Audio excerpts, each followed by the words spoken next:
नमस्कार दोस्तों, कैसे आप लोग बात करेंगे इरेडा की। देखिए, बड़ी खबर निकल कर आ रही है, क्या कुछ यहाँ पर इन्वेस्टमेंट, क्या कुछ प्लान है। बिल्कुल, मल्टीबैगर स्टॉक बन सकता है, बहुत ज़बरदस्त कंपनी है, काफ़ी पोटेंशियल है, तो बने रहें। क्या कुछ खबर है, सारा जानेंगे, क्या टारगेट है। रिक्वेस्ट एक ही रहेगी, वीडियो अच्छी लगे लाइक करके मोटिवेट ज़रूर करें, चैनल को सब्सक्राइब कर ले ज़बरदस्त जेन्युइन कंटेंट के लिए।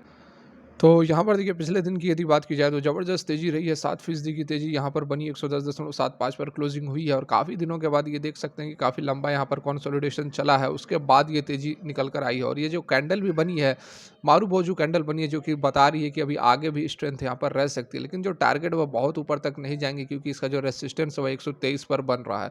तो 123 से ऊपर जाने में ये समस्याएं आ सकती है, क्योंकि काफ़ी रिटर्न वाइज़ बात करें तो बहुत ही ज़्यादा इसने रिटर्न ऑलरेडी दे दिया है। बहुत समय अभी नहीं हुआ है लिस्टिंग का। आप देख सकते हैं कि लिस्टिंग जो हुई थी वह 29 नवंबर के आसपास की हुई थी, और यहाँ पर 1 महीना और डेढ़ महीने का समय हुआ है, और डेढ़ महीने में जहाँ से लिस्टिंग हुई थी वहाँ से लगभग बहुत ही ज़बरदस्त रिटर्न कंपनी दे चुकी है। तो थोड़ा-सा आपको इंतज़ार करना पड़ सकता है, लेकिन थोड़ा-सा शॉर्ट टर्म के लिए भी यदि आप इसमें इन्वेस्ट करते हैं तो बहुत ही कमाल के आपको रिटर्न देखने को मिल सकते हैं। खबरें की यदि हम बात करें, खबर पर चलेंगे, लेकिन उससे पहले एक छोटी-सी इन्फॉर्मेशन भी आप इरेडा के बारे में जान लें। ऑलरेडी आप जान रहे हैं कि इरेडा क्या कुछ काम करती है, तो फाइनेंस करने का काम करती है, जितने भी रिन्यूएबल एनर्जी के प्रोजेक्ट्स हैं, उसको फाइनेंस करने का काम करती है। एक mini Ratna public sector company है, ठीक है? लेकिन इसमें से जो इम्पोर्टेंट जो फैक्टर है, ऑलरेडी सभी सेक्टर्स के लिए यह फाइनेंस का काम करती है, जैसे कि solar, wind, hydro power, transmission, biogas including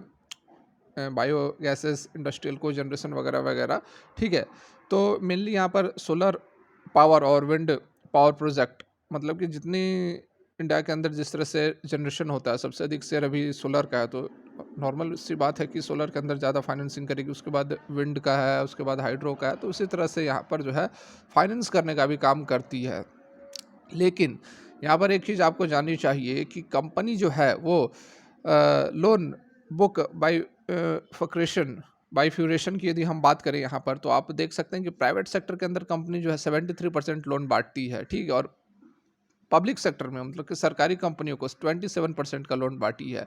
तो यहाँ पर जितने भी प्राइवेट सेक्टर्स हैं, प्राइवेट कंपनियां हैं, उनके लिए यहाँ पर जो इरेडा है वो 73%, मतलब मैक्सिमम जो शेयर हैं, जो मैक्सिमम लोन्स हैं, वो इन्हीं कंपनियों के लिए बांटी जाती हैं।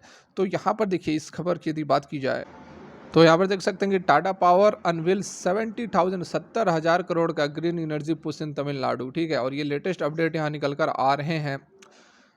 बहुत ही बड़ा यहाँ पर अमाउंट जो है इन्वेस्ट करने वाली है टाटा पावर, और इसके लिए इसको ऑब्वियस सी बात है फंड्स की आवश्यकता होगी, क्योंकि हर बिजनेसमैन जो है वो फंड पैसे उधार लेकर ही अपने बिजनेस में लगाता है। आप यदि बात कर लो गौतम अडानी की, अंबानी की, टाटा की, किसी की भी बात कर लो, और ये जैसा कि अभी आपको दिखाया कि 73% जो है प्राइवेट सेक्टर को यह लोन देती है।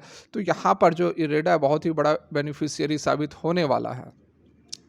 In a major commitment to clean energy, Tata Power announced a 70,000 crore investment to develop 10 gigawatt solar and wind power capacity. जैसा कि अभी आपको दिखाया, सोलर और विंड के अंदर सबसे अधिक ये इन्वेस्टमेंट करती है। तो यहाँ पर 70,000 करोड़ का जो इन्वेस्टमेंट है वह होने वाला है। 10 गीगावाट पावर जनरेशन होगा सोलर और विंड में। Ambitious project align with the power giant vision of achieving 70% clean and green energy production by 2030 and complete carbon neutral by 2040 according to the report by the economic time. तो टाटा की जो है अपनी नीति, वो 2030 तक 70% क्लीन के ऊपर काम करेगी, और बाकी 2040 तक बिल्कुल जीरो कर देगी, कार्बन एमिशन को जीरो कर देगी। यहाँ पर टाटा पावर के सीईओ और एमडी प्रवीण सिन्हा, उन्होंने बताया कि plant at the Tamil Nadu global investment meet in Chennai on January 8, Sinha emphasizes the crucial role of renewable energy in the mitigating climate change and securing a sustainable future for India. Tata Power renewable energy portfolio जो है at present 982 megawatt का wind turbine generation है, with plant spread across 7 state of the, जैसे 7 states में फैले हुए हैं, ठीक है। तो विंड पावर की कैपेसिटी यहाँ पर 1 गीगावाट के आसपास पहुँच चुकी है टाटा पावर की। और टाटा पावर सोलर पोर्टफोलियो की बात करेंगे तो 11.5 गीगावाट पर बना हुआ है। 1.6 गीगावाट जिसमें से कि रूफटॉप का है, और बाकी 1 lakh solar water pumps India में बैठे हुए हैं। तो बहुत ही ज़बरदस्त यहाँ पर अपडेट निकल कर आ रही है। और उसके साथ में अभी जो गुजरात से खबर निकल कर आई थी, जैसा कि यहाँ पर आप देख सकते हैं, और यहाँ भी गुजरात वाइब्रेंट की जो समिट हुआ था 2024 में, 2 दिनों का हुआ था, 10 से 12, उसमें भी देख सकते हैं आपकी 26.33 लाख करोड़ का इन्वेस्टमेंट होने वाला है 10वां एडिशन में, जिसमें कि अंबानी, अडानी ने बहुत ही बड़े-बड़े इन्वेस्टमेंट की बातें यहाँ पर की हैं। देख सकते हैं memorandum of understanding for 41,299 projects with the investment proposal worth ₹26.33 lakh crore were sign during the 10th edition of the Gujarat vibrant. ठीक है, यहाँ पर 26.33 लाख करोड़ का जो इन्वेस्टमेंट है वह होने वाला है। और इसमें से भी अगर आप देखो तो रिन्यूएबल एनर्जी के ऊपर बहुत ही बड़ा इन्वेस्टमेंट है। ठीक है, जैसे कि यहाँ देखो, यहाँ पर देख सकते हैं दो एमओयूज जो मेमोरेंडम ऑफ अंडरस्टैंडिंग साइन किए गए हैं in emerging sector like semiconductors, e mobility, green hydrogen, renewable energy, the vibrant Gujarat global summit 2024 themed gateway to the future. ठीक है, तो यहाँ पर देख सकते हैं कि इन सेक्टर्स के ऊपर जो निवेश है और जिसमें से रिन्यूएबल एनर्जी और ग्रीन हाइड्रोजन भी अग्रणी स्थान रख रहा है।